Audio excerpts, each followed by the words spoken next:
Okay, so we have Farhan Harahap, like I mentioned, he's one of the coaches for the under 16, under 18, and under 23 and the men's softball team.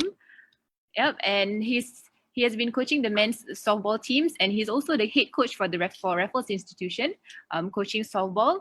And his coaching experience, he has been a coach since 2014. And he has been coaching started off as an assistant coach and moved on to a coach, and now he's the head coach for the under 18 men's softball World Cup, and the recent best performance that they had, beating the higher ranked Argentina and South Africa, and also Denmark. And his playing experience, he was part of the historic win of the softball gold medal in SEA Games just last year in 2019. And also he has been representing Singapore at both junior and senior levels since 2006. So he, other than playing and also other than coaching, he also been involved in planning and structuring the men's softball activities over the past 3 to 4 years. So everybody, let's just say hi to Farhan. Farhan, also, can you just acknowledge everyone and just say hi to everyone? Hi everyone. Hello everyone. Hi. All right. So like I mentioned, so Farhan was part of this historic win of the SEA Games gold medal. This is quite interesting, and then I was also quite privileged to be there to witness and to welcome the team when they got back in the athletes village, and also to hear about the coaches and how they felt about this win, because of course it's quite a huge success for the sport, and that is what Farhan will share with us later. And of course, the recent success was because of Farhan was the head coach of the under 18 World Cup, and because under his coaching also the team actually attained their best ever performance in the World Cup and World Championship. Yep. So we will have Farhan here to share with us on how actually the sport went from winning fields to actually winning games, and also he's going to share how the team and the sport actually remain resilient despite the struggles that they have and the challenges that they have. So everyone, I'll just pass on the time to Farhan. Farhan, you can just share your screen and your slides. Okay.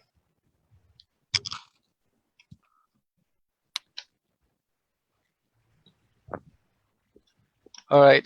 Thanks, Shahira, for the introduction, and thanks to CoachSG for the opportunity to share. Good morning, coaches. As mentioned earlier, I've been quite involved in the junior and senior men's team, both as a player and as a coach.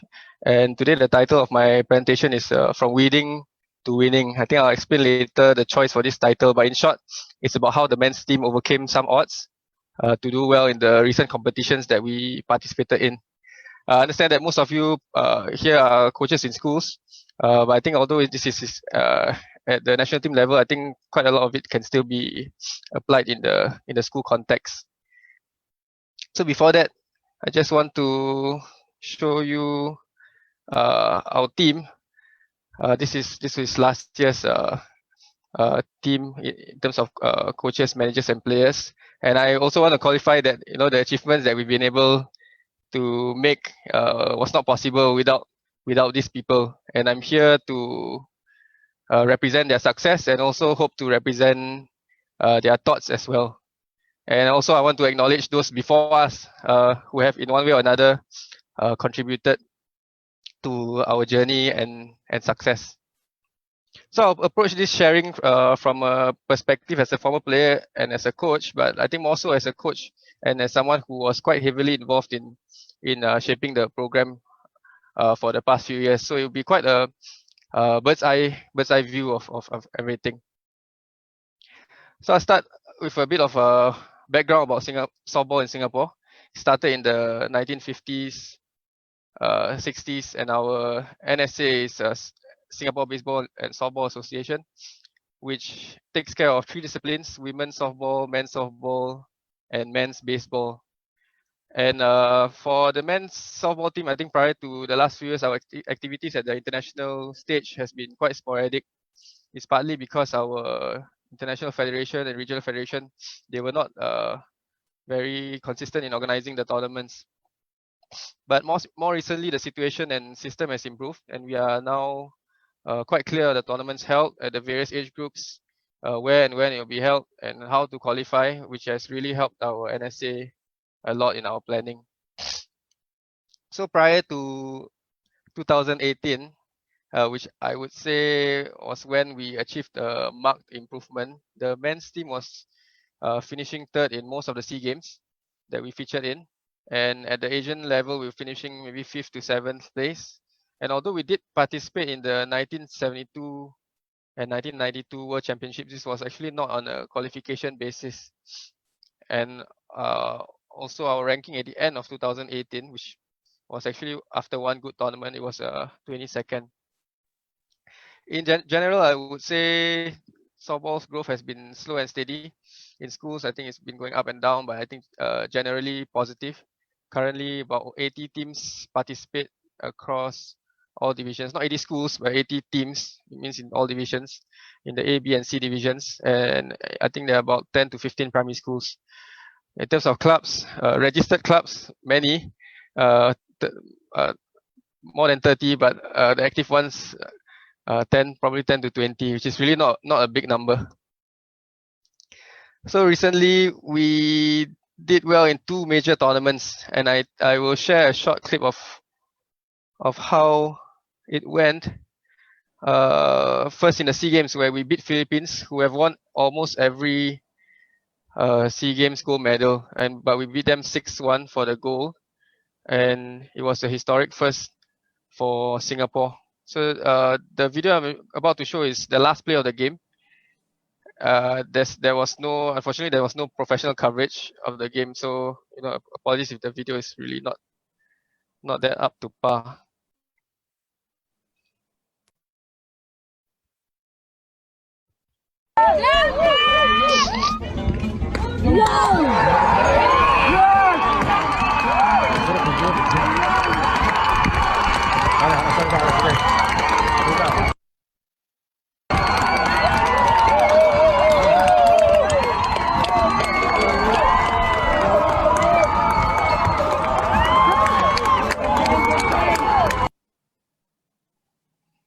Yeah, so as you can see, we were ecstatic when we won. Even though I was not playing a big role in that game, it was a proud moment for me.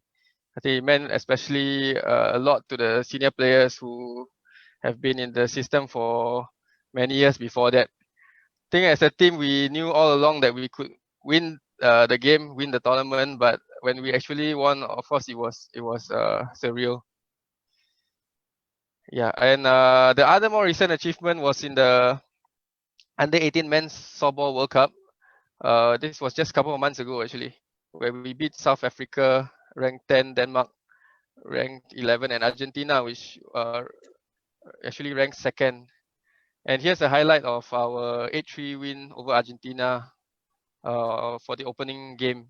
And again, this video is the last play of the game with some commentary. That ball, ground ball fielded by Ted. And there you have it. A monumental upset. The largest upset ever in Singapore softball history. With red and white out there for Singapore, the pride of a nation. Singapore, an island nation, standing tall right now, celebrating one of the most unbelievable matchups, and it's on day 1 of the World Cup. What a stage, what a match, what a game. Day 1. Yeah, so it was an awesome start to the tournament to beat such a big team. Argentina is a really good team, both at junior and senior levels. In fact, they just won the World Men's last year, and they won the World Junior in 2012 and 2014. So I think we really shocked everyone, and the other teams also. They started taking notice of us. It was a huge confidence boost for the boys who came into the tournament not knowing what to expect. So how did we get to where we are today, or rather, how do we think we got to where we are today? So before that, I would just like to go through something that might be familiar to some of you. This is Maslow's hierarchy of needs, which suggests that there are 5 categories that needs that motivate people, and the higher needs in the hierarchy begin to emerge when people feel they have sufficiently satisfied the lower or the previous need. So at the bottom, This is in life lah, and at the bottom is its physiological needs such as air, water, food, shelter, followed by safety needs such as employment, security, and health, love and belonging such as friendship and family, followed by esteem such as status and recognition, and finally self-actualization, which is the desire to become the most that one can be. And putting this in a sports context, in a team context, this is how I think it would be applied. The most basic people, which includes players, officials, your talent pool, and the community. Resources such as money, facility. So in our case, maybe a softball diamond, and then equipment. Above that, your team cohesion and chemistry, followed by winning games and championships. And finally, right at the top would be creating history or leaving a legacy. So before we can consider, the higher needs, like winning or even creating history, we have to satisfy the basic ones. And I think this is what I'll be focusing on for today's sharing. So I'll be talking mostly about 3 challenges that we face, beginning with talent, funding, and facilities. So let's start with talent. So here's some challenges we face with regards to talent. Firstly, our community, our softball community is much smaller than those in other countries. I suppose more than 10 times smaller compared to neighboring countries, just like Malaysia, Indonesia, Thailand, Philippines, which have many more teams at the club, state, and provincial levels. And we are even smaller when you compare to like bigger softball men's nations such as Canada, Australia, and especially Japan. And with competing priorities is actually a major challenge to find enough good players who are keen to represent Singapore. The second challenge we faced was the tendency of a short playing career, which meant that it's quite difficult to sustain our player pool and invest in our players for the long term. And in a sport like softball, men can play up to their mid 40s or some even later than that, and they usually peak at their early to mid 30s. And this means that you can actually represent the country for 20 over years. But our players typically, not just our national players, but just players in general, typically play until once they end school, once they enlist for NS, they usually stop, or if they continue with tertiary studies, they continue playing while they are in university.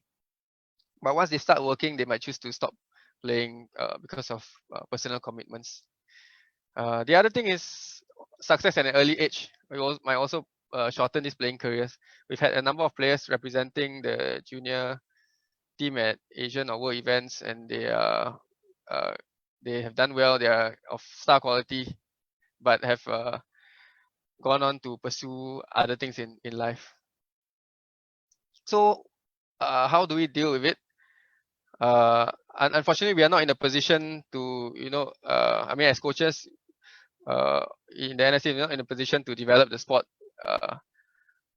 at grassroots level. So we assume that the numbers are going to be about the same. But what we can work on is actually, or rather, what we thrive on is having quality over quantity. And softball is actually highly reliant and supported by a competitive national schools game scene. And while we do discuss on how NSG should be less competitive, more inclusive, and all that, but it's really hard to deny that the level of competition produces quality players at the junior level, and its competitiveness actually forces players, not only players to work hard, but actually encourages coaches to innovate and improve themselves. Having softball as a CCA in school also supports coaching as a career. So because of this, we can have coaches who coach as their main career and are fully dedicated to teaching the sport. And this is unlike some other countries where coaches, especially in our neighboring countries, where coaches are coaching on a part-time basis or they do it seasonally.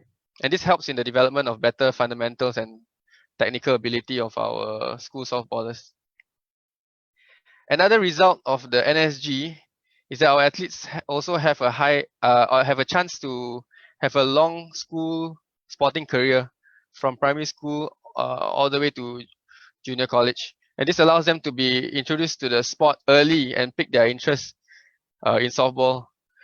I'm not saying they spend hours and hours training in their primary school years. Many of them actually do and can play multiple sports at a young age. But the introduction of softball allows them to know more about it and interested enough to pursue it further. And this gives them an opportunity to be given formal coaching for 8 to 10 years by the time they are 18. And we can really see it in our current teams. For the men's team, about half of them have had some exposure to competitive softball at their primary school age, and this number is even higher for the under 18 team at 80%. So this slide, mostly it's mostly about how our circumstances as a sport has enabled us to produce good young talent, not so much about what we did as a national team, what we actively did. So I'll talk about that next. So as a national team, one of the ways we try to mitigate the effects of having a small talent pool is to learn from the best, learn from countries such as Australia and Japan. So this began in 2011 under earlier management teams where we just cold call Australians, and then we found that they were more than willing to help us, to host us and share their knowledge. And from then we started visiting these two countries to learn. And I still remember the first time we visited Perth in 2011, we were totally overwhelmed and outmatched. In fact, some of our players also thought it was a waste of money. And I honestly don't think we actually improved over the trip because the disparity was huge. But it was truly an eye-opener, and because we realized where we were going wrong, and it set us up for the next few years of deeper discovery of the sport. So why Australia? Like us, softball is a non-professional sport in Australia, and with limited funding, especially for the men's team, and it's driven by passion and a community of volunteers.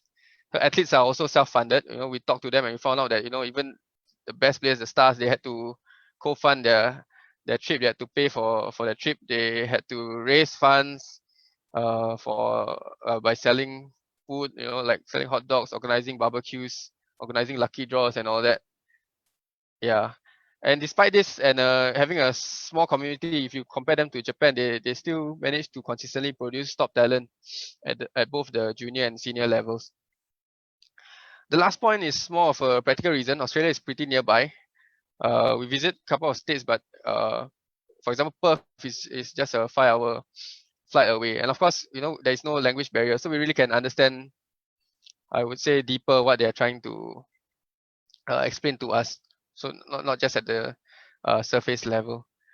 So on the right side, the photos at the top, you can see that three guys. I mean, but the ones who I want to point out, the one on the left and right. It's a father and son pair, Bob and Ling Harrow, who are actually when we engaged them, they were the head coaches of the men's national team, and they've been extremely supportive of our program and helping us whenever we needed help. And there were also other Australians who really helped us, but I apologize if I don't get to mention them here. So next, why Japan? I think firstly they are technically and tactically superior to us, and like us, I suppose they don't have a particular physical size advantage, which means that whatever they teach might be more suitable for us. And they also have baseball and softball in their blood, so when you go there, you get to experience and immerse in their sporting culture, and it's like something you hope to bring back to Singapore. And we are also quite fortunate to have some of our players who can speak Japanese, because this helps a lot to help with the deeper understanding of what they taught us. So what did we get out of going for these overseas trips as a national team? So firstly, technical and tactical knowledge. For example, the Aussies influenced our pitching style, batting approach, and how we read the game through scouting and data. We benefited greatly from the Australians over the few occasions we went there, and they came over, and it really changed the way we played the game. But I think I won't go into too much details because it's quite technical. And the Japanese, they had a lot of influence on defensive techniques and strategies, and also their batting style and approach. And just merely watching them and trying to copy what they do and how they do it was beneficial to us.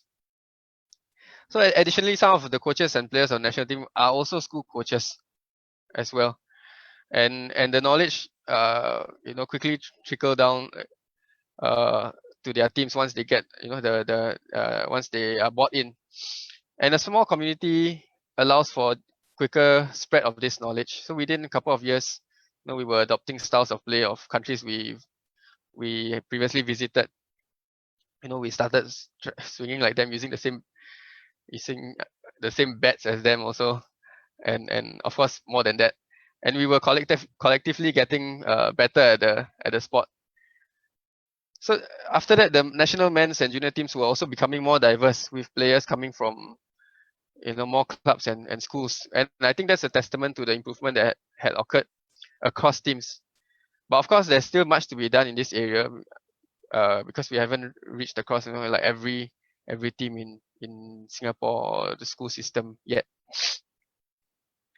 Another huge thing we got out of these opportunities, especially the platform for athletes to hone their skills abroad.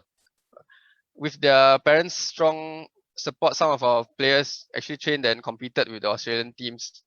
So the photos you see on the right are of our two main men's pitchers. We have four pitchers in total.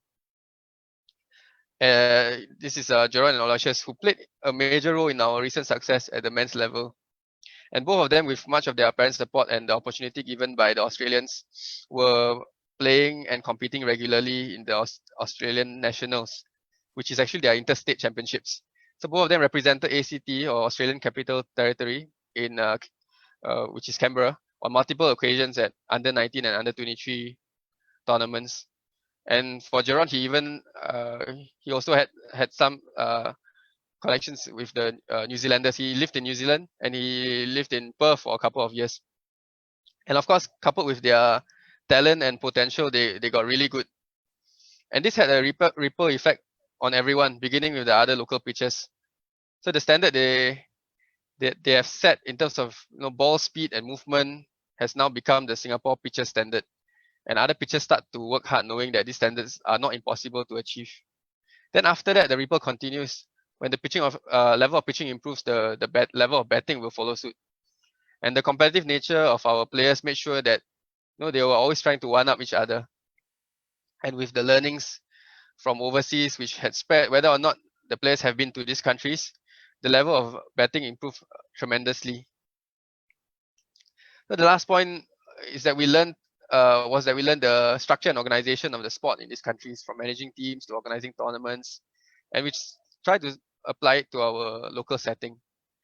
And the age group program they had at state level was one of the reasons why we started one of our own also, which is what I will be talking about next.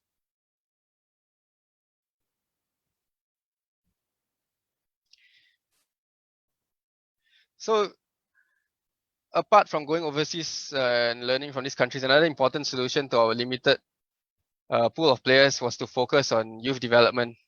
And the slide here shows how our junior and men's teams fared for the various major tournaments over the past 15 years. So if you can see, the results are at the bottom of each box, stating our position and the number of teams that participated in the tournament. And as you can see, we have actually done quite well at the junior level, finishing second a couple of times. This was behind Japan. but we were not successful in replicating those results at the men's category, finishing 7th and 5th. Hang on, screen is blocked, right? Yep. Okay, we finished 7th and 5th in the Asian men's championships, and 3rd in 3 consecutive SEA Games. So I think reason being the junior teams for us and for the other teams, they get refreshed every 1 or 2 years, and whereas the men's teams, they stay dominant for as long as their players continue to play. So the arrows that you see here represent the players from the junior teams who made up the 2018 and 2019 senior teams. The thickness of the arrows indicate how many players actually came from those teams, and we see how several youth teams were several batches of youth teams were critical in creating a strong senior team. Of course, there were also players who came who didn't come through this system, but we found that there were some lull periods which could have prevented more talent from moving up to the senior teams. So as such, we decided to introduce age group national teams, and beginning in 2016, we introduced the under 16, under 18, and under 23 teams over a few years in phases, and we had identified players on based on aptitude, coachability, and potential to succeed at this level, not just being good at maybe at the school level, but having the potential to play at the so-called elite level. And you might think that it's easy, you call for trials, everyone comes down, and then we select. But as we mentioned earlier, it's not always a given that every player aspires to play for the national team. Surprisingly, the younger generation is actually a very practical and pragmatic lot, and there's always got to be something in it for them. So in the end, the possibility of a poor response during trial sessions or not getting the people that you want or is very real, especially if you don't have anything substantial. So to counter this, we decided that the program must be really concrete. First, it needs to be consistent in that it's held every year with an objective such as a trip or competition. No more having it on some years and then lull periods here and there. It's also foreseeable, where athletes know what to expect and when to expect it. They also know that it's bound to happen. They also know that there's always an end goal in mind, whether it's a major or not so major tournament. It's also prestigious. A certain standard is required for a player to be selected, and that every player selected knows that he's selected alongside other talented players. There is no situation where if there was a poor response, you take in players who don't actually meet your requirements just to make numbers. It's also pragmatic in that trainings are at the appropriate intensity to avoid burnout. For example, our U16 players, they only train once we start training. They only train together once a week, and this is increased to twice a week leading up to competition. Maybe just 1 to 2 months prior to competition. And lastly, it has to be enjoyable. I think most of you understand this.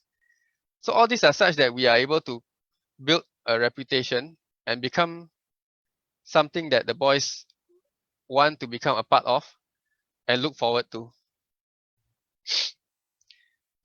So how does this impact the elite men's team, or rather the national men's team? So previously we have this fixed base of NSG school representatives, which I mentioned earlier. We rely on them heavily. And from there, we carve out the under 19 men's team, and typically from a few of these batches, we form our men's team along with other players through the clubs. So with the introduction of new junior teams, it ensured an increase and consistent exposure and opportunity for more players to be developed at the elite level. And as a result, with the same fixed base of school representatives, we actually get a larger pool of talent that is capable of performing at that kind of level. And for us, this is still a work in progress, and it will lead to greater team depth and versatility. So for example, if you have a player who's enlisting for NS, the second or third best choice will not be too far behind in terms of ability. So the other problem I mentioned about talent was a short playing career. So short playing career means that we are unable to retain talent, and this talent pool cannot grow, and limits our the return of investment so-called on players. And to work around issues such as work, study, and family commitments, we try to move from a year-round training to project-based trainings, particularly for the men's team. So for example, we will train 3 months or 6 months or a year prior to a competition, depending on the level of competition, how major the competition is. And this allows players to commit a fixed period to prepare for a tournament, and they don't have to go into retirement. But of course, while they take a break and all that, we encourage them to still compete, at the club level and stay fit. And as mentioned earlier, at the youth levels, we manage training intensity closely to prevent burnout. I think we don't want a situation where the athlete trains so many times a week, maybe 6-7 times a week, compromises his studies for a year for a junior championship, and then we don't see him compete again for the next 5 to 10 years or ever, because he's trying to make up for lost time, and probably along the way lost motivation, lost interest, or whatever, and all that. So we consciously make an effort to ensure that, coupled with their school trainings, an athlete is still able to manage physically and mentally, and they don't get pushed over the edge. And lastly, how about early success? I think players who have experienced great success early in their playing career while they are young, they might think that they have seen it all and done it all. Maybe they've gotten SEA Games, gold in the SEA Games, represented in the World Championships. What more can they get? So how do we motivate them to continue to enjoy the sports and continue representing the country?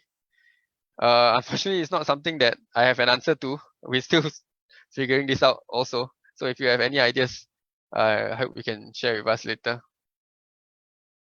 So moving on to the next challenge that we encountered is funding. I think this is something that resonates with many coaches, even in a school setting. We're always trying to source for more equipment, better equipment, or any other things related to funding. And there's never enough funding. But I know coaches, especially in schools, you get really creative. You make the best of what you have. And if you've been following my sharing so far, you might have realized that there's quite a number of things we try to achieve which require funds. And for our NSA, funds are distributed among the 3 disciplines. And the pie isn't very big to begin with. And when we took over a couple of years ago, the picture wasn't that rosy. I think some NSAs with multiple teams or events, you will understand this as well. We weren't exactly the center stage team in our NSA, given that we were not an Olympic sport, unlike the other 2, and we weren't producing these results yet. So it really took time and effort just to get out of this position and establish ourselves firstly within our NSA, and then trying to do that across all the other sports. So to give you some sense of how small this slice of the pie is, I think I know many schools who have bigger budgets than us per team. And despite this, we still try to do so many things. So we have 4 teams: men's under 23, under 18, under 16. We have championships to go for. We have training trips to Australia and Japan. We have other trips also, and we have equipment and of course personnel. So how do we fund all this? I think the principle that we adopt, coming from a non-professional sport and a community driven by passion, is really to make the best of what we have, and the intention is really to keep the sport going. So the first big reality that we face is that players need to co-pay or co-fund most of the trips that they go on.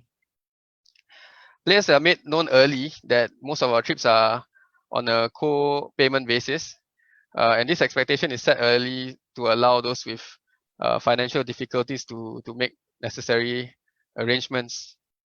And although this is not ideal, we foresee that this will be the case for some time, unfortunately. But sometimes we do make an effort to help out our athletes with financial needs on a personal basis. And it also helps that they know that teams that do well, like Australia and all that, even their athletes have to co-fund their trips. There are some semi-professional teams or semi-professional national teams, but a team like Australia, for example, that we look to, their players are also having to contribute in terms of travel expenditure also. And we also try to reduce this expenses or co-funding amount by fundraising and canvassing for sponsors. And sometimes the senior players they take the lead on this. If we tap on their expertise based on their background, maybe if, someone coming from a corporate scene may have the appropriate network for potential sponsors. And on the right, you can actually see the designs for the t-shirts we sold to raise some funds for the two world events that we went for, and these world events usually cost quite a bit more than the regional trips. So next we have to decide on wants and versus needs. So for example, we would love to have to expose our junior players to training trips in Australia and Japan, but we find that it's much more impactful, say if they go through that when they are more mature. So we prioritize sending more experienced players instead because this is more cost effective. And similarly, in deciding what apparel or equipment to buy, we have to be prudent. You don't necessarily have to be spending on the latest or branded gear every time. And even if you're on the national team, you don't have to have that wear all sorts of brands lah, I suppose. Yeah. But to us, some things are really non-negotiables and will impact our success even if it costs more money. Like additional trips, which as you would realize by now means also more money out of the athlete's pocket.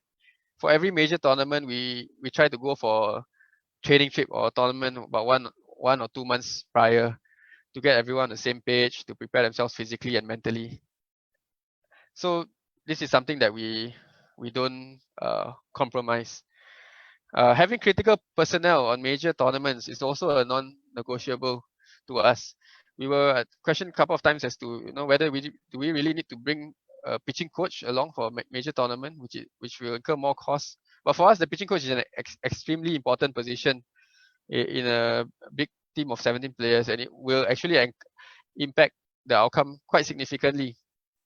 And even for the SEA Games, we made a special request for pitching coach to be included in the contingent above the allocated 2 coaches. And fortunately, SNOC agreed, and I suppose that decision bore fruit with our win. The last point, which enables us to run so many teams at a time with limited resources, is the multi-hatting among the officials of the team. As I've shown earlier, there are 4 coaches and 2 managers handling all 4 teams. And for a busy year like last year, there can be up to 10 trips. Actually, there were 10 trips last year across all teams. So we have to learn to work with a very lean team and not be as limited to assigned responsibilities. And that is why even though I coach the under 18 team, I'm also very much involved in, say, planning trips, initiating fundraising activities, and also setting direction for the teams. And of course, players are also more than willing to take supporting roles such as fundraising or handling social media. So last but not least, facilities. And yeah. This is an article that inspired the title of my presentation today. It was consistently reported across all media and quite accurately describes what we went through prior to the tournaments. So this article mentions that we managed to topple a giant, first the winning, then the winning for Singapore's men's team. And he mentioned that we had no permanent home ground, no proper lighting, and less than ideal conditions to train. But of course, we still emerged victorious. So what happened was that after 25 years in Kallang, in mid 2018, the lease expired, and we were to move to a new facility. But that wasn't ready yet, so we had to move to a temporary ground at Farah Park. I think some of you who swim or play football there might be familiar with the place. It's located between the football fields and Racecourse Road. It's actually quite nicely built with the support of CoachSG, but there were certain inadequacies which was understandable, it being a temporary ground. So this was our temporary ground at Farah Park Fields. As you can see, there were some issues with it.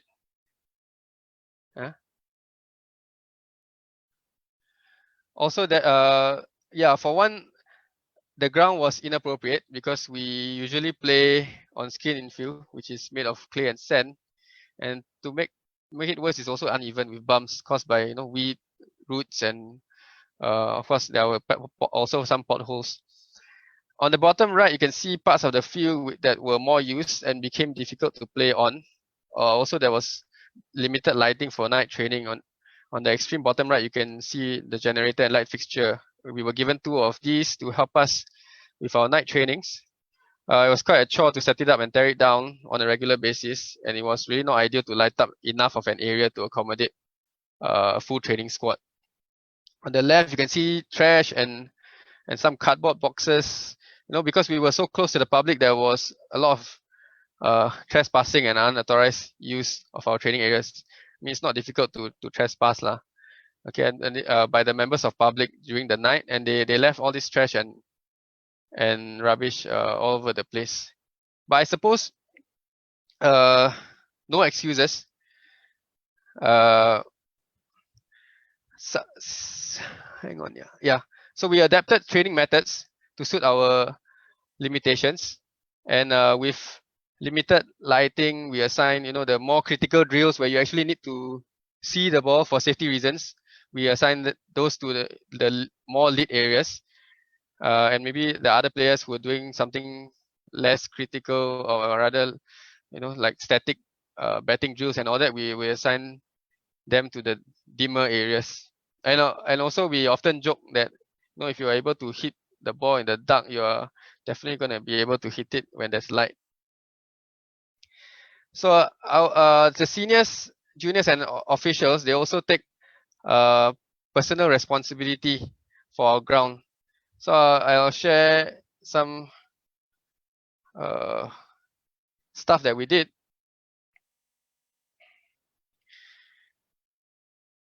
Yeah, so this is some seniors flattening the ground after topping up soil.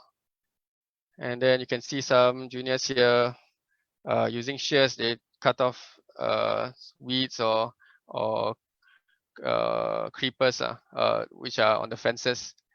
And you can see our youth manager here using her own grass cutter. Apparently she has one. And she's cutting grass in the areas where we have professional grass cutters, but they don't reach these areas, unfortunately. Yeah, and then more topping our soil, flattening. Some senior players trying to do something about the field. They look like they are destroying it, but they're actually trying to make it better. And this is the whole junior team before the start of training. Sometimes after heavy rain, a couple of days not using the field, weeds they grow pretty quickly, and they have to pull them out. It's a good exercise for them. It's like doing an isometric deadlift until you finally pull out the weeds. And this weeding is crucial to remove the bumps on the field and to make the field safer for use. So we managed to work through these challenges and with great sacrifice from coaches, effort and sacrifice from coaches, players, administrators, and the whole community. I think things are starting to look better.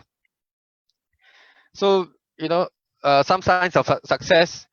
This was actually the last tournament that we managed to prepare while using the Kallang field. We were trying to push it so that we didn't have to shift halfway.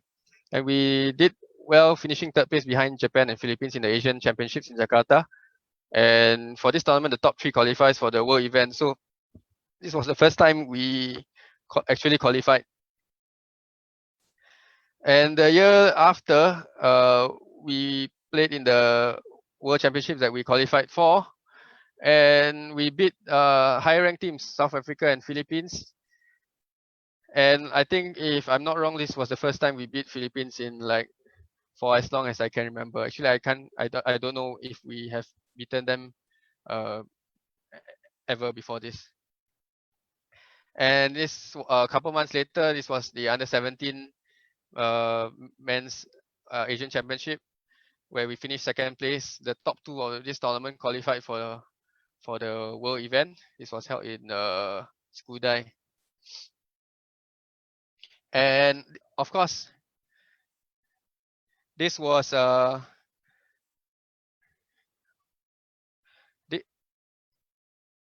on, this was our best result. The SEA Games gold medal that we won in December 2019. And you can see our smiling faces and our flag flying high for the first time for Singapore softball. And these are some of the articles. I think I really have to thank the newspapers and media outlets for covering us so generously. I think there were close to 10 articles which covered our win. And I think Mothership put it quite nicely. 2 years training in poor lighting and terrain. Why Singapore softball team had the best story of the SEA Games. And at the same time, our world ranking improved after the events in 2019. So we moved from 22nd to 17. And even after that, we continued doing better. This was just a few months ago, as I showed earlier. This was in Palmerston North, New Zealand, where we beat the 3 higher ranked teams, and we finished 9th out of 12. And you can see the article by WBSC at the bottom left. It was a shock win and one of the biggest upsets in international junior softball. And we have even better news. We are going to get a new field in Jurong East. I'm hoping end of this year or maybe early next year. I'm not sure. Don't quote me. And this is how I wish it would look like. Actually, I don't know how it's going to look like. This is for those who are in the softball community. Please don't, yeah. Okay. Or it could look like this. Or I don't know. It could even look just like this. So I think it's a big question mark, and I think our future is a big question mark. But I think life continues. We will continue to grind. This is a common word that we use within our team. And maybe some final thoughts. I think as coaches, we are always thinking of ways to improve the situation of our team or sport. And you might think, the other schools, they have better equipment, more hours of training, more coaches, more DSAs. Sometimes even worse, within the school that you coach, there's also niche sports which the school focus on and pour more resources towards. And I think I'm quite blessed to not have much of these issues with the school that I coach. But really being in the national setup challenged us to work within whatever limitations we had. And you start to become proud of being able to work in those circumstances. And every victory also start to taste a little sweeter. I mean, if you ask me, would we rather achieve the same result in better circumstances, like more money, more nicer field? I think the answer is no. And so I think as coaches, we have to be the change that we want to see. Even if we are put in a disadvantaged position to begin with, I think we can always do something to make things better. And sometimes we see the results soon after. Sometimes it may take years. But I hope all coaches will keep persevering for the sake of your sport and your athletes. And with that, thank you. Okay, thank you so much, Farhan, for the sharing. That was really insightful for all of us who's not very familiar with the softball community or what softball went through, the struggles and the success. That was really nice. So there's a few questions that came in. So first question with regards to the talent pool by In. So she's asking that, so does your or our softball national team go out to a competition every year? If so or not, what other incentive does the sport body offer to draw potential players to come and try out? Okay, so what we are trying to build is such that every year, every team, so the 4 teams have an objective. So they have something to train for. This year might be a bit different depending on how it plays out. Some teams might have, some teams might not. But we try to have it every year so that our players they continue playing, because at our club level it is not so active. So we can't. It's not a case where it's a case where if we don't continue having activities at the national team level, it's not like the players are training very hard with their clubs. They might not be having much going on. Also, yeah, there's only maybe 1 or 2 clubs which are active. So how do we draw players? I think firstly the players must be incentivized by the fact that they are representing the state. That's one. But I think like I mentioned, they have competing priorities and all that. So the program has to be good lah, I guess. So those things that I mentioned just now, the 5 points, it cannot be like even if it's a representing national team, we can't take it for granted that they will just be motivated by that fact. We have to make some effort on our part to make the program quite concrete. Yeah, but in terms of monetary support and all that, as I mentioned, it's co-funding. We do get support from CoachSG in terms of carding and all that, in terms of medical injuries, that kind of stuff. Yeah. Okay, so another question by Lawrence is asking that what are the key motivating points for coaches and for players like you that you can share with the other coaches? Key motivating points.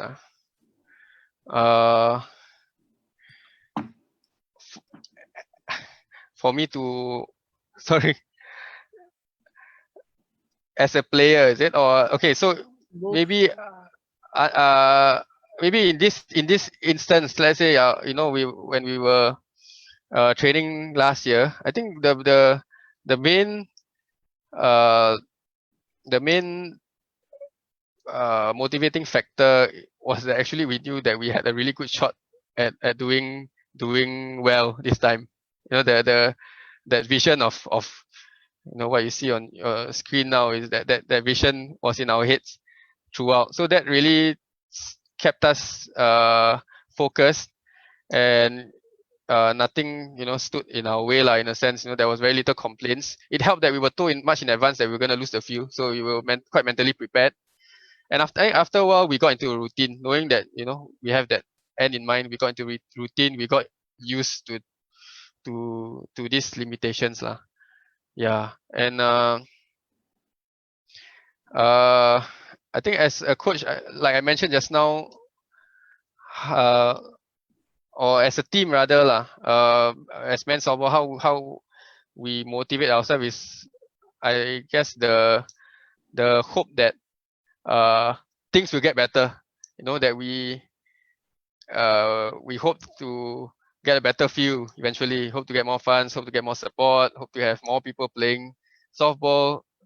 And I think the small rewards along the way, like winning, getting some recognition here and there, I think these things keep us going.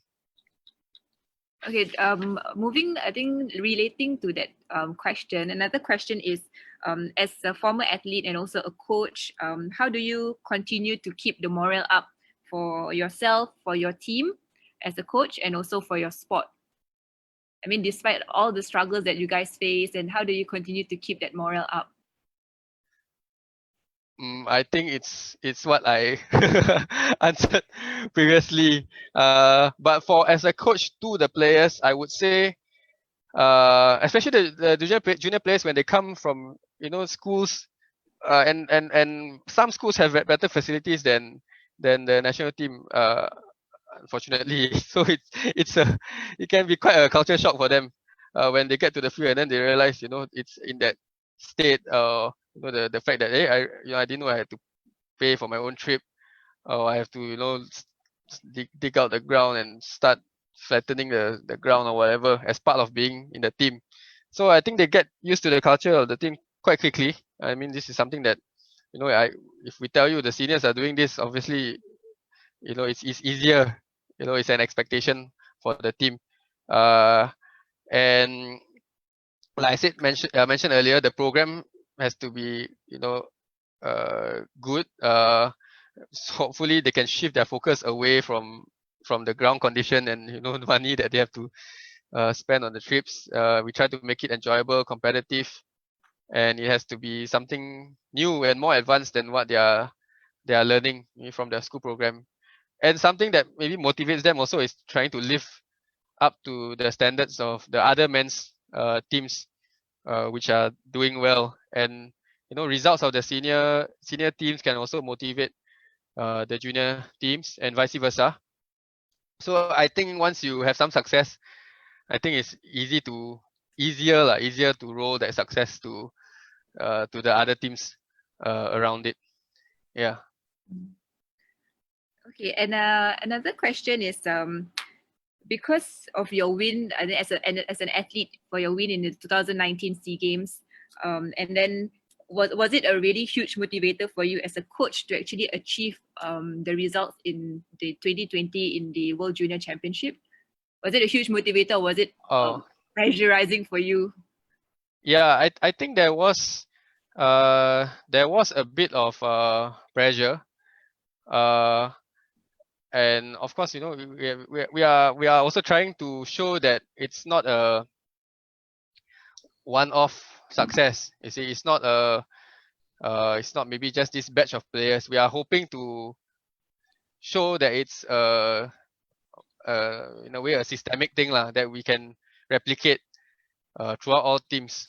So I think the success so-called in the under 18 World Cup was testament to the fact that the improvements were made across the men's softball teams and not just maybe a particular group of players. Maybe sparked or catalyzed by that by the men's squad or a group of players, but it has become something that is more systemic lah. Yeah, and I think for the boys who played, I don't think they faced a lot of pressure lah. But for me, maybe I know that was maybe at the back of my mind that we want to do well to show that that was the SEA Games high was not the end of it. That was just the beginning to something more. All right. More questions coming in by Lyndon. She's asking, so other than budgetary reasons, had the team engaged in stats, data, or even scouting reports before engaging the Aussies or the Australians? We didn't engage. I mean, engage meaning we didn't engage them. We seek their help. And yeah, so I think from the first interaction with the Australians, we realized that they definitely see the game quite a different way from us lah.